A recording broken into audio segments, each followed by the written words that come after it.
Pero bueno, no estamos para hablar de eso, estamos para hablar de la Feria Internacional del Libro Azcapotzalco 2015, con toda esta hermosa gente que está aquí en la explanada de la delegación Azcapotzalco.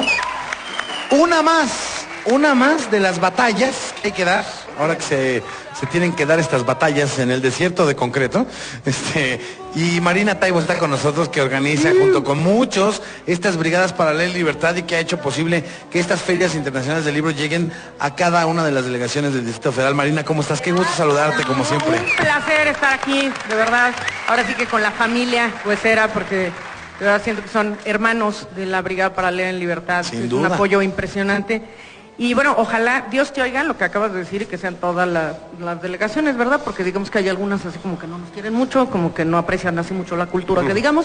No, pues que le metan. Pues es lo que yo digo. O que le saquen, pero que le metan. Que le saquen a los demás recursos, ¿no? Pero en eso tenemos una suerte impresionante en Azcapotzalco. Es nuestra sexta feria y pues lo hemos logrado que las autoridades entiendan que se tiene que invertir en cultura. Es lo único que nos va a salvar. Exactamente. Es lo único que va a quedar de nosotros cuando ya no estemos. Los libros contra las balas, así Sí. de sencillo. Porque además la escritura, y lo hemos platicado muchas veces, la literatura, Fer, te da la posibilidad de que se escriba música, de que se escriban guiones para obras de teatro, guiones para películas, poesía. O sea, la palabra lo es todo. Y lo esencial que te ayuda a hacer un ejercicio que nos hace mucha falta en este país, que es a ponernos en los zapatos de los otros, a ponernos en la cabeza de los otros, Sí. y a entender que no todo el mundo gira alrededor de como nosotros lo vemos y alrededor de nosotros mismos, sino que es una multiplicidad de historias, de puntos de vista, de miradas, y creo que eso enriquece cualquier diálogo y enriquece cualquier sociedad. Sin duda. La palabra guiones radiofónicos, la palabra también sirve para escribir todo esto, y hay que festejar la palabra y hay que invertirle a eso. Completamente, además, a ver, ¿quién dice que en Azcapo no se lee? A ver, señores. Naiden. La Aquí diferencia básicamente son los precios. Tú no Sí. puedes pedirle a la gente que lea y luego, por favor, le cambie usted mi libro por su riñón, porque pues no le alcanza. O por ¿no? un kilo de huevo. O por un kilo de huevo, exacto. Deje usted el kilo de huevo y le doy un libro. No. Exacto. O sea, una de las cosas que hace la Brigada para Leer en Libertad es tener precios de risa. Bueno, nomás le digo que hasta menos de $1. La verdad que yo no creo que sean, fíjate, yo no diría que son precios de risa, son precios de asombro, de oportunidad. Porque para el que quiera leer, en lugar de un libro van a leer 10. Exacto. Porque lo que te puede costar un libro en otros lados, aquí te pueden costar 10 libros. O sea, puedes comprar 10 libros al precio de un libro de otros lados. Así que aquí ir a las brigadas para leer en libertad, donde estén, a la hora que estén y con quien estén, porque vale mucho la pena. Y hoy tenemos a un maestrazo, Horacio Altuna. ¿Cómo estás, Horacio? Saludos Muy bien. para él. Que además estás de visita en esta brigada cultural para leer en libertad con un título, bueno, de entre otros, que se llama Dos historias. Y hoy que estamos hablando del siglo de las migraciones, tiene Sí. mucho que ver con eso, ¿no? Tiene que, bueno, estas dos historias sí tienen que O ver. novela gráfica, como le dicen, ¿no? No, bueno, es cómics, es historieta. Es historia. Y cuando tú hablabas recién de la palabra, y con toda razón, yo incorporaría también el dibujo a todo esto, porque forma parte de la cultura popular. La historieta forma parte es la primer lectura muchas veces de los chicos. Entonces lo importante que puede llegar a ser el mundo de la historieta, mi profesión, que es la que me ha hecho feliz, es la de poder conectar y llevar la cultura popular a la gente. Todo empieza a lo mejor con una historieta y después se termina con lecturas más importantes, con lecturas que acompañan el crecimiento intelectual del lector y que acompañan también las preocupaciones del lector. Oye, ¿no? pero hoy por hoy las historietas, ¿qué fuerza tienen, por ejemplo, en el periodismo, no? Las caricaturas, los moneros, los cartonistas, pueden decir una cosa así fuertísima, contundente, dramática, en un cartón, lo que no podría a lo mejor 10 editoriales o 10 artículos. Imagínate que un escritor, cuando escribe su libro, cuando tira esa botella al mar, a lo mejor aspira a que la vean, a que lo lean 1000 lectores. 10.000 lectores si es un buen libro con algún éxito, 15.000. Bueno, yo he tenido la fortuna de trabajar en medios con mucha difusión y a mí me llegaban a leer 1.400.000 personas por día. Sí, Y esa es la importancia que puede llegar a tener la historieta como medio de comunicación, como medio de expresión. No es solamente un medio de distracción, que también lo es, o de evasión. Puede tener, tendría que ser también así, un medio de expresión, claro, y que es lo que digo, que acompañe las ideas y los movimientos que hay en política y en la vida cotidiana. Y yo estoy, la verdad, fascinado con el trabajo de Horacio Altuna. Pues no tenía el gusto de conocerlo, y ahora leyendo la primera historia, la primera de sus 2 historias, Los Ángeles, pienso mucho en cómo la historieta tiene poderes a veces que no hemos alcanzado a cuantificar o a catalogar, porque hay historietistas que abordan la crudeza de ciertas historias o de ciertas temáticas, pero te llevan a diferentes tipos de confrontación emocional, por así decirlo. Y en el caso de esta primera historia, es un final que dentro de la crudeza es de una alta poesía. Creo que además a mí me dice mucho de lo que sucede en México, porque es una historia de muerte, de violencia, de asesinatos, pero al final esta estampa maravillosa en la que la sangre de todos los diferentes que se mataron, que se quitaron la vida a balazos, que venían de diferentes partes y de diferentes ideologías, la sangre termina yéndose por la misma coladera, fundiéndose en una sola. Y es un golpe, pero a la vez es un golpe cargado de belleza y de una poesía muy especial, Horacio. Te agradezco que... Bueno, es lo que decía recién, uno tira botellas al mar con un mensaje, o con un pretendido mensaje. Y el asunto de lo que todo autor pretende es que ese mensaje se lea, llegue, y que cada cual lo interprete y lo asuma y lo viva de la manera en que corresponde, porque el lector siempre completa completa la autoría del autor. Entonces, que te emocione o que te conmueva algo que yo he hecho, yo ya estoy satisfecho. Sí, ¿no? Porque esa es la razón por la que uno dibuja, por lo menos yo. No, y sin duda esas 2 emociones, la emoción y quedo profundamente conmovido por una historia que a lo mejor Frank Miller hubiera resuelto de una manera más apocalíptica y quizá con Pero Frank Miller, su ideología no es la mía. Por supuesto. No tengo nada que ver con Frank Miller, absolutamente nada que ver. Por eso lo admiro, lo puedo llegar a mirar estéticamente a lo mejor, pero bueno, toda mi vida he sido de izquierda. Es justamente eso, el camino que puede tomar la historieta. Exacto. En manos de cada dibujante, ¿no? Sí. Yo hago notar eso porque, bueno, si bien Miller es muy conocido, o hay otros historietistas que tienen un gran talento para dibujar, para contar historias, en este caso, el desenlace nos habla mucho de dónde viene. Y el poder que representa esta herramienta, como decías, ¿no? Puede ser para el entretenimiento puro, porque lo existe, ¿no? Claro. Los grandes cómics, que si Superman, que si Spider-Man, que todos han pasado por nuestras manos, aunque digamos que no, han pasado por nuestras manos, o más recientemente, pues también historias más comprometidas socialmente, ¿no? Claro. También Kino, por ejemplo, que lo conoces bien, sí, Fontana Rosa. Genial, Mafalda, o Liniers, que también más contemporáneamente ha hecho un trabajo maravilloso en diarios, en libros completos de sus ilustraciones, sus trabajos, y acá, bueno, pues maestros como Abel Quesada o como quien tú me digas y mandes, ¿no? Claro, es la cultura popular, es la cultura popular, es una cultura que no es la cultura oficial todavía, y no sé por qué razón, pero es la cultura popular, que para mí es tan importante como la otra, como la gran cultura que tiene que ver con las artes mayores, digamos, ¿no es cierto? La gourmet. Que le llaman. Sí, como es delicatessen. Ándale. Entonces, a mí me parece que el mundo de la historieta está todo por hacerse todavía, porque durante un siglo ha sido una lectura de evasión infanto-juvenil.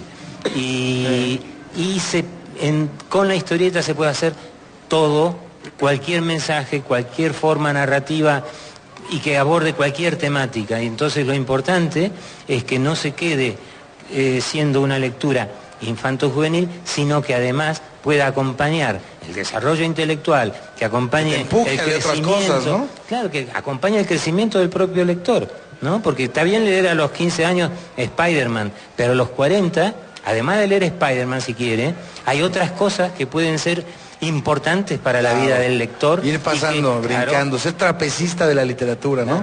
Vas brincando de una a otra, a otra, a otra. Exacto. Y esa es la maravilla de leer, que leer se puede ser como podría ser un virus benigno, ¿no? Que se va multiplicando, se viraliza. Hoy que está tan de moda el término, Marina, y esto es lo que estas ferias pretenden, es decir, que no reforzar, que se compruebe que la gente quiere leer, que le gusta leer y que lo único que falta es mejores mecanismos, mejores intermediarios y mejores espacios para hacerlo, ¿no? Además, no solo eso, a ver, tienes un libro que en teoría vas a leer en solitario. Nosotros no queremos eso, queremos que sea un acto colectivo, que la lectura se vuelva un acto colectivo. O sea, es libro y rol. Exactamente. ¿Como tanque y rol? Exactamente, libro y rol. Pero además que se discuta. De eso se trata la Brigada para Leer en Libertad. Se trata de que todos los temas estén aquí, en un espacio público, en el que vas pasando y vas a venir a comprarte unos chicharrones, ¿verdad? Sí, al lado, ya no los y de comemos. pronto descubriste que había una charla, ¿sí?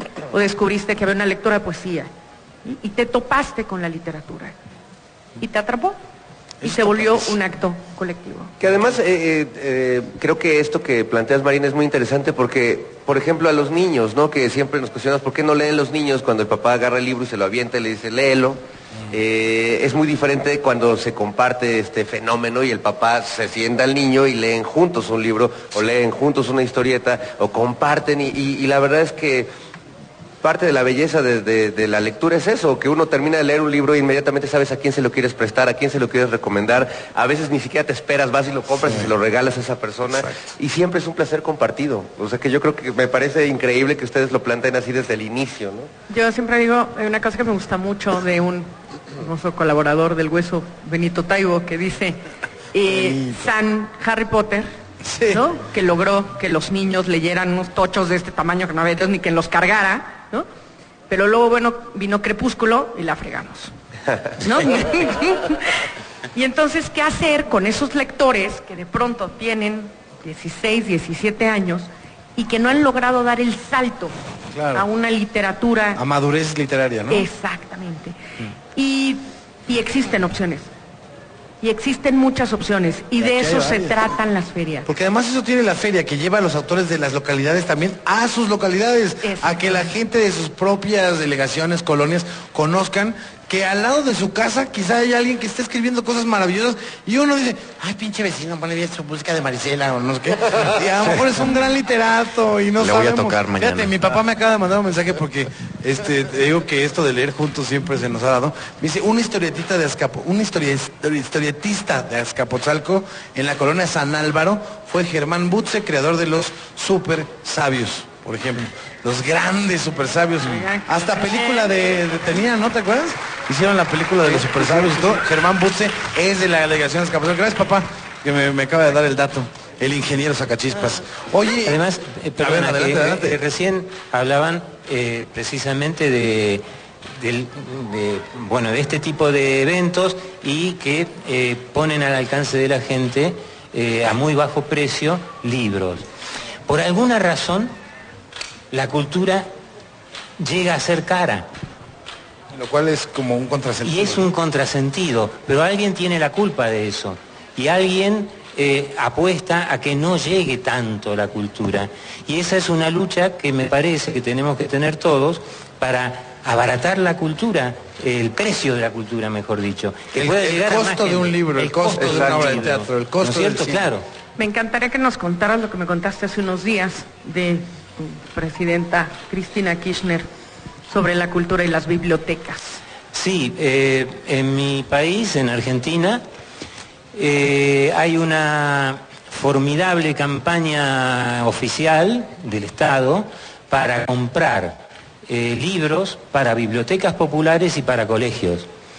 Tengo una sobrina que es directora en un colegio rural, un colegio muy pobre, y yo le preguntaba si esos libros le llegaban, porque siempre se habla de la corrupción y que se desvían fondos y todo eso. Y ella me dice, ya no tenemos espacio dentro de la escuela para tener más libros. O sea, lo que necesitan es más escuelas. O más escuelas en este momento en Argentina han, bueno, no quiero mentir, pero se han hecho en los últimos años más de 20.000 escuelas. Pero ha habido una gran respuesta de la gente. Por supuesto, por supuesto. Antes los niños, en los últimos años, antes los niños iban a comer a la escuela, porque no iban a estudiar, iban a comer. En la actualidad van a estudiar, vienen comidos de su casa. Y además encuentran los libros gratis. Claro. Es una maravilla. No, pues ese es un bueno, eso no sale en los diarios, ¿eh? Acuérdense que eso no sale en los diarios, ¿eh? Les platicaba hace poco en Oaxaca de las escuelas que no tienen cocinas comunitarias, pues que los niños a la 1 de la tarde o antes ya no entienden nada y están sentados ahí porque no han comido nada. Sí, y caminaron 2 horas para llegar a la escuela. Es un vicio educativo porque el maestro dice, órale, pon atención, no te duermas, pácate las zapatas. No, si no ha comido ni desayunado, ¿cómo va a poner atención un chamaquito? Claro, pero ahí es un desentender y no ponerse a entender a la gente con la que estás, a tus alumnos. Es un acto criminal, diría yo, para las sociedades, para un país, ¿no? O sea, el negar ese tipo de cosas. Los derechos fundamentales, ¿no? Los derechos fundamentales, derecho al vestido, a la alimentación, a la casa, ¿no? Al techo, a la educación. Son derechos fundamentales que tienen que estar cubiertos en cualquier estado que se diga mínimamente moderno, democrático y todo eso que luego dicen en los discursos, ¿no? Recién hablábamos de lo que no sale en los diarios. Bueno, en España, que es donde yo vivo en la actualidad, el costo dentro del Producto Bruto Interno del país, el costo que va destinado a cultura y educación, y ahí más de, es mínimo, es no alcanza un 2%. En España. En España. En mi país, en Argentina, es arriba del 6, casi el 7% del Producto Bruto Interno. Muy alto. Y es un país subdesarrollado, marginal, no está dentro de los... Aquí andamos en el 1% más o menos. Yo recuerdo que desde el 99, cuando entró la UNAM en huelga, durante 10 meses más o menos, una de las exigencias del entonces CGH era por lo menos 8% del presupuesto, del Producto Interno Bruto dedicado a ciencia, tecnología y educación, que es lo que marca la UNESCO. Como mínimo suficiente. No, pues siempre le andan regateando, ¿no? Ahí, No, pues siempre están mejores las casotas y que despilfarrar el dinero. Mejor hay que regalarles pantallas, ¿no? Para que se entretengan viendo televisión. Pero si no hay luz, papá. Ay, pero está la pantalla, hijo, mira qué pantallota, chingona pantalla, mano. Pero no hay luz, papá. No, o sea, imagínate, o sea, historias de ese tipo, ¿no? Bueno, pues estamos muy contentos de poder leer en libertad y de poder hablar en libertad en W Radio. Oye, Horacio, Ojalá perdón, nada más. ¿Podemos conseguir más obra tuya aquí en México? ¿Podemos tener chance de leer más trabajos tuyos? Aquí Azcapotzalco regala estas es muy pequeño. Este libro de las 2 historias es uno de los 6 no se lo pierdan, títulos. Ahorita vamos a regalar. Es uno de los 6 títulos que va a editar la Brigada para Leer en Libertad para esta feria con 10,000 ejemplares. Wow. ¿No? Órale. Wow. Y buenísimo. Hay libros. Hay libros de Horacio, se están vendiendo en esta feria. Trajimos específicamente para esta feria. Sabemos que los fans llegan corriendo, así que aplíquense, porque creemos que es muy importante que se lea. Tenemos un problema grave en América Latina, que es increíble que nos hermana un idioma, pero no logremos que las casas editoriales lleguen a todos lados. De una esquina a otra. Sí. ¿No? Y habiendo de la misma casa en todos los países. Es una cosa de industria, ¿no? Muy extraña que yo todavía no alcanzo a entender muy bien. Pero bueno, aquí va a estar la brigada y aquí va a estar la feria Estamos hasta el próximo domingo. Hasta el domingo, así es que corre, vuele y acelérese. Ahora sí que como en plenos 80s, corre, vuele y acelérese para llegar contigo a leer un libro, ¿no? Ese sería como el mensaje de esta Feria Internacional del Libro Azcapotzalco 2015. Horacio Altuna, qué gusto conocerte, gracias por estar aquí. Gracias a ustedes y siga con este trabajo. Muchas gracias. Marina Taibo, gracias como siempre. Un placer. Ahorita regresas, no te vayas. ¿Y ahora quién me quedó? ¿Quién está? Vamos ya vivo en Azcapotzalco 10 días. Ahora sí vamos a pausa y ahorita regresamos ya para la segunda hora. Mira nada más, Horacio, ¿eh? Esto va para el archivo histórico familiar de Horacio. Miren nada más, ahorita te están la foto. Bonito, cabrón. Qué bonita postal, mano. Un aplauso, dense un aplauso ustedes mismos. Qué bárbaro, la próxima, ahorita la gente va a hacer esto. Voy a tocar el estilo que me quiero hacer, Marina Cayo, que se Un placer.